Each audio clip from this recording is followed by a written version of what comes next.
Okay, so we're going to finish, we'll take up this problem. I'm going to finish it algebraically. So we want to find the global extrema of this first region, this rectangular one region, which really quickly, let's just share the screen and go back. Just to get that visual.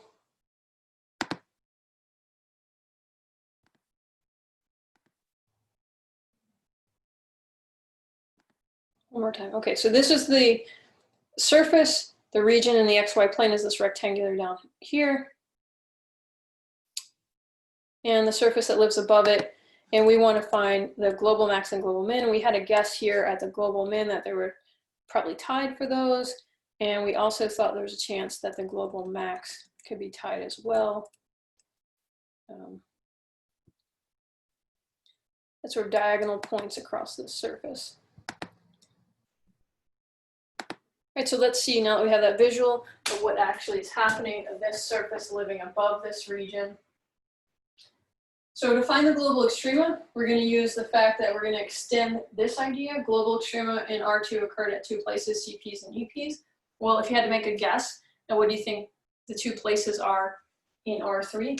Global extrema occur at critical points, and instead of endpoints, we're going to say boundary points at BPs. So two places we have to check. So let's do the critical point first. Let's go ahead and find the partials for this.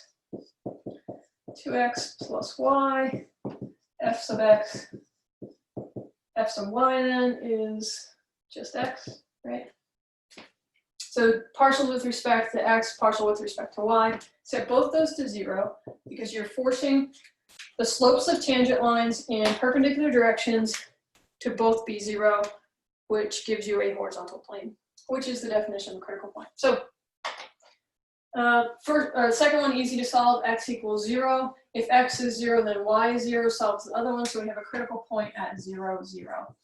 Remember back to the visualization of this surface, we said that's kind of what we saw. We guessed it was a saddle point. It's true, so this critical point actually, if we were to finish the d-test from chapter 2, we would conclude that this is actually a saddle point. Okay, and then instead of EPs, we have to now go through our BPs, our boundary points. And so our boundary points, there's actually, check it out, infinitely many of them, right? Around the edge of this, these red ones. Well, how are we going to check infinitely many points? The nice thing we can do is we can simplify this by taking one boundary at a time and seeing what happens on each of those. So maybe let's take this first one, this wall, which is when x is -2, right? So the x equals -2 boundary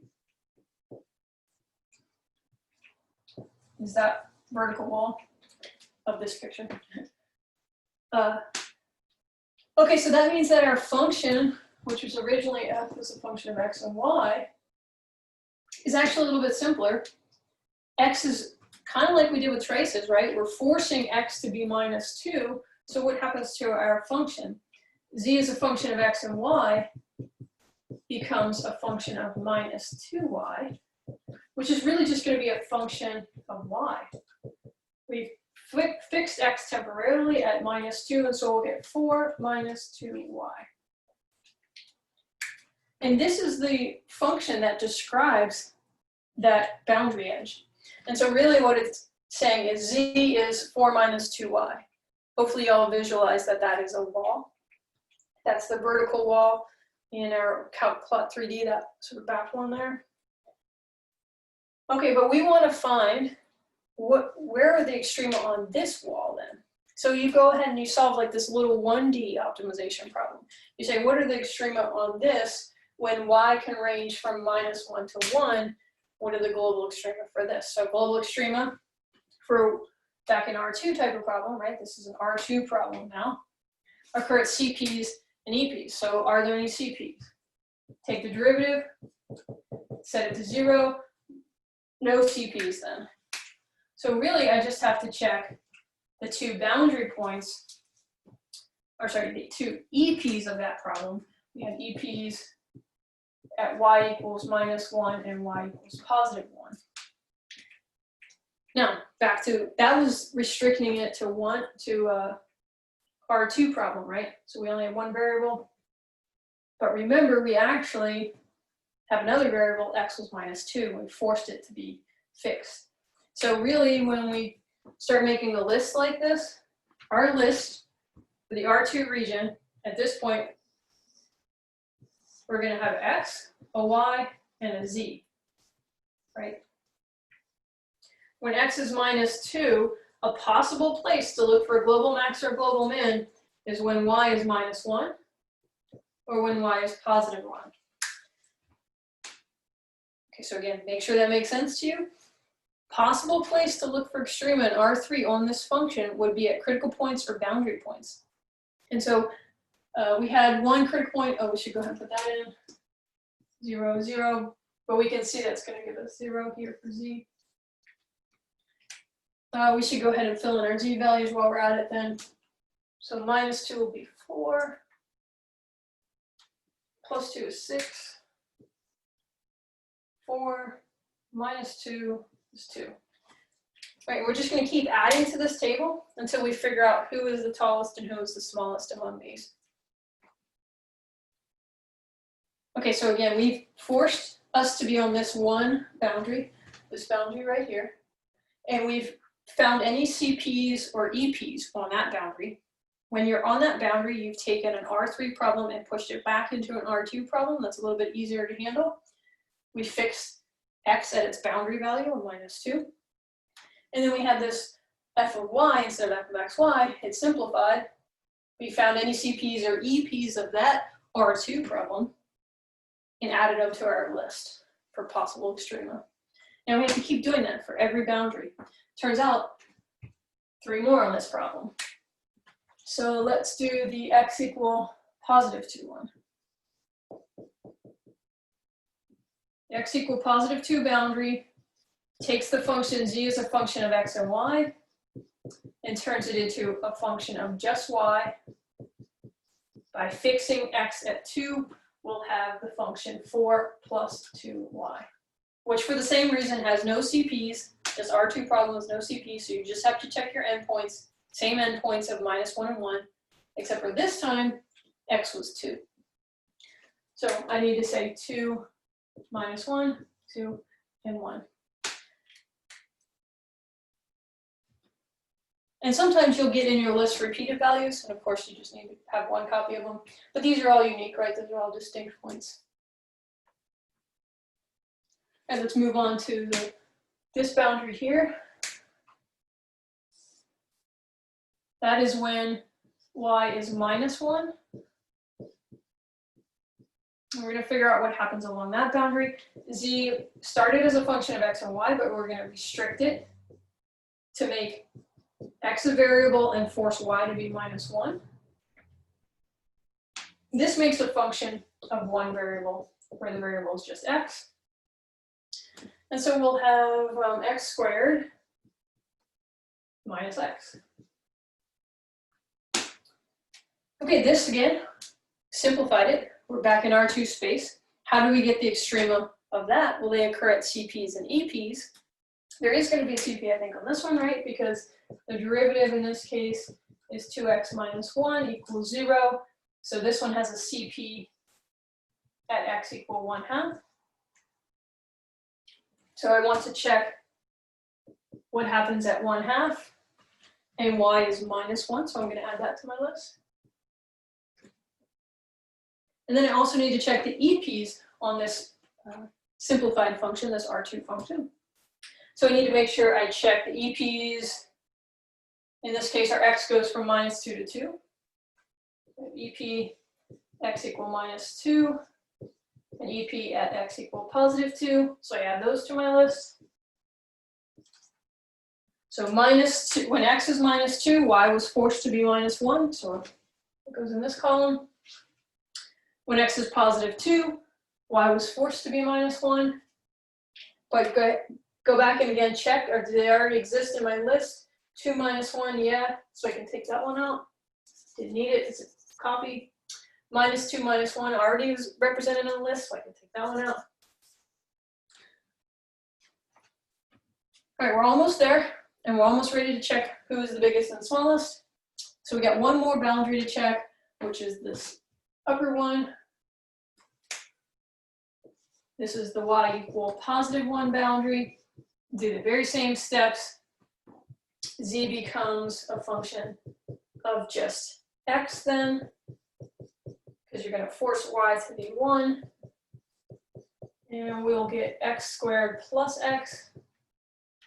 Take the derivative to find the CPs. This R2 function can have global extrema at CPs and EPs. So we get a CP at x equal -1/2. That's not in the list, so I go ahead and add it. I found that CP at -1/2 when x was -1/2 by forcing y to be 1. So I add that to the list. One more thing to check. In this case, there are EPs for this function. When y is 1, x is allowed to vary from -2 to 2, so I have 2 more EPs to add to the list, -2 and 2. When x is -2, y is 1, but hey, that's already in the list. When x is +2, y is +1, that's already in the list as well. So at this point we have 1, 2, 3, 4, 5, 6, 7 different things we have to evaluate their z values, because those are now, z is our heights in R3, right? So we have to figure out of these 7 values, these are possible places to look for biggest and smallest, which one actually is the biggest and smallest. So we just do some function evaluation, not a bad function to do it on. So let's see, we're down to the 4th line here. When x is 2, we'll have 4 -2, so +2. And 2 and 1, so we'll have 4, 6. Oh, fractions now, so let's see. 1/4 -1/2, which is -1/4. And 1/4 -1/2. Again, so 1/4 -1/2 -1/4. All right, so then you look at all your z values. We do have some ties, right? So this is a global max, another global max, and these 2 down here are our global mins. And that made sense from our picture, so let's go back, share the screen, and see Calc Plot 3D to visualize those.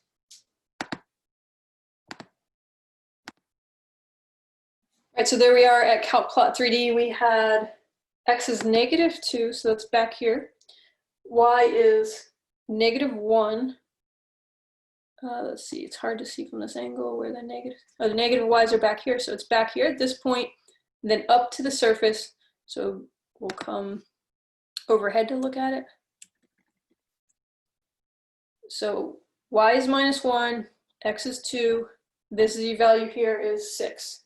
So that's one point. And then the other one's diagonally opposite over here when x is +2 and y is +1, z is 6. Right, and those check our 2 here.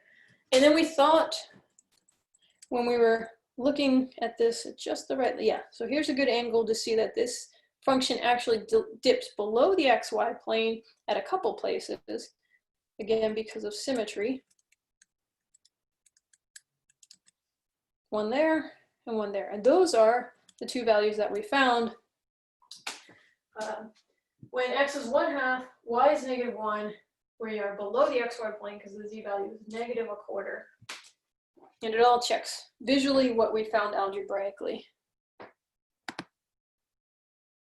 Okay, it would be a good time to pause and check to make sure you see every step of this before we move on to region 2. While you pause, I'll pause and clean the board. Okay, ta-da, the board's magically erased. So now we want to focus on region 2, which we said was just the segment of this nonlinear function when x goes from 0 to 3. And we also had visualized what this looked like. Let's do that one more time. because that was in the last video. It's been a while maybe. All right, we commented that this was a little bit difficult. You couldn't use this select a region. You had to actually enter the two surfaces. I already have them here. This is the original z function, that hyperbolic saddle surface. And then we've got this nonlinear wall when x goes from 0 to 3. When you look at it from the top, you can see that square root, that curved part of it. And we only want the part of this sort of pink surface that touches the purple, right? So it's actually going to be just like a, well, we'll learn soon, something called a space curve. And we wanted to see where were the max and min. And it looks like, again, there might be a little dip down here. It might be the global min, but we're really sure that the global max is over here when x equals 3 and it intersects the surface. So we're going to verify that algebraically now. So let's review again. Critical points in R3 happen at CPs and VPs. So CP we already found was 0, 0. We put that in our list. We're going to add now boundary points. And we're going to put those in our list. And then we'll check who has the tallest. So we really focus on the Z column, who has the tallest Z value and who has the smallest. And those will be our global min and global max. All right, so this one though is a little bit different because the surface, turns out it's quite a bit easier because the region, even though it maybe seems more complicated to you, it's not rectangular. There's really just one boundary, right? This one had 4 different distinct boundaries that we had to take one at a time and talk about. So we're really just going to focus on this one boundary. So the y equals negative square root of x boundary simplifies our function. Z is a function of x and y, but it just becomes z is a function of x because we're going to plug in negative square root of x for y, right? And so we'll get the function x squared plus x times the negative square root, which is x squared minus x to the 3/2, right? When we use the rule of exponents. That's x to an invisible 1. That's x to a 1/2. Add them together. So this is the boundary, the function that describes that boundary, that purple surface that we just looked at in Calc-Plot3D. All right, so then we want to find the global extrema of that when x ranges over its domain from 0 to 3.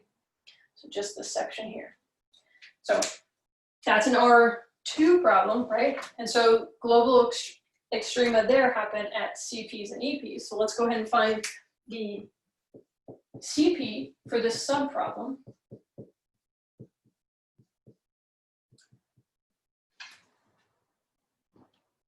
Take our derivative, set it equal to 0. It's the definition of a CP. It's a place where you have a horizontal tangent line back now in R2. So we'll have, let's see, 2x equals 3/2 square root of x. I could square both sides. 4x squared equals 9/4 x. Right? Yeah. Okay, now I could maybe get rid of this, or yeah, let's multiply everybody by 4. So we'll have 16x squared equals 9x. Bring the 9x over. 16x squared minus 9x equals 0. Factor out an x. 16x minus 9 equals 0. So I got a CP at x equals 0 and a CP at x equals what, 9/16? Yeah. Okay, but to put them in the list, each one of those needs to get a corresponding y value. So let's take the first CP. When x was 0, how do I get its y value? Well, remember, we're on the boundary, which is defined by y equals to the negative square root of x. So when x is 0, I'll plug in 0 here and get that y is 0. Z is 0. We already have that in the list. Don't really need that one. So the next one we need to look at is x equals 9/16. So when x is 9/16, what is y? The square root of 9/16 is 3/4, and then stick a negative. So this does make it in the list. Negative, what did I say, that was 3/4? Yeah. And we'll come back and get the z value, we'll do that arithmetic, but I want to make sure we don't forget to add a couple more things to that table over here, which is what else? Those are the CPs for this R2 simplified subproblem. You have to also check your EPs. So the EPs in this case are x equals 0. Okay, that's already represented. So I just need to add the EP at x equals 3. When x equals 3, y is square root of negative. Negative square root of 3. So 3, negative square root of 3. And those are the only things we need to check then. On this region, there is a surface, a hyperbolic slope parabola that's coming out, and the z is coming out from the board here that lives above that. And we only want the part of that surface, that 3D surface that lives above that. And it actually creates just a, what's called a space curve. We're going to get to in book 3.5 in a month or so. So there's just this like, you know, sort of trail, almost like the path that a fly would go on, right? That's what you can imagine. That's the part of the surface that we want to get the maximum and minimum z values. And we've determined that they only occur at these 3 places, which are the critical point on that space curve, that sort of fly's path, the endpoints and the critical points. This is going to be a critical point on that, and these are the 2 endpoints on that space curve. So we have to evaluate those and get the z values, who's the smallest, who's the tallest. All right, so let's do this easier. So I think it's easier here first. So that'll be 9 plus 3, or minus 3 square root of 3. 9 minus 3 square root of 3. And then let's do the fraction one. So that's going to be what? 81 over 16 squared minus 27 over 64. Which is trying to get some common denominators. What is that? 16 squareds.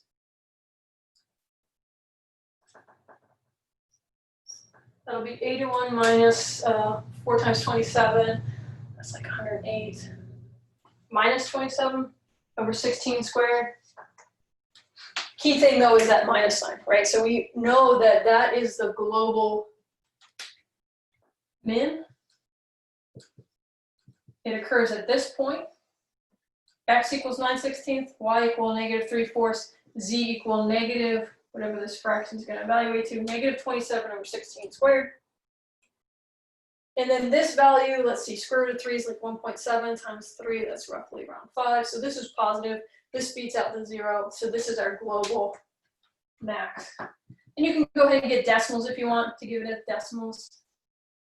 That's prettier for you. So let's go back to screen share one more time and go back to that surface and just to visually double check our algebra and vice versa. They go hand in hand. All right, so here we were on our intersection of the purple with the lighter purple. And you can get good at changing colors and stuff in CalcPlot 3D. But there's the dip that we see right there. That is our global min at x equals a little more than a half, right? That kind of checks a little more than a half. Y is negative 3/4 and z is negative. That's below the xy plane. All that checks. And then what we're claiming as the global max was one that we were pretty sure of that was already over here when x was 3. Wherever x was 3, y was negative square root of 3. That would be this point right here. And z was some positive number up there, maybe around 4-ish. Okay. All right, so a quick summary. We have this point in chapter, up to this point in chapter 3 covered local extrema, and those have their own technique, just like in R2 they had a technique, and then global extrema, which have their own technique. Global extrema is just an extension of things you learned in R2 by making this table. The only part that's new is that you have to check your boundary points, and in doing that, you're also going to be solving a subproblem where you're getting critical points and endpoints. On the other hand, local extrema, things you did in R2, you did a first derivative test or a second derivative test. In R3, to find local extrema, you did a d-test, which has some connection and relationship. Hopefully it's easy for you to remember because you're doing things with second partials. Okay, next lesson, so that covers the 2 of the 3 applications. We got one more application, which is optimization, and that'll be our next videos.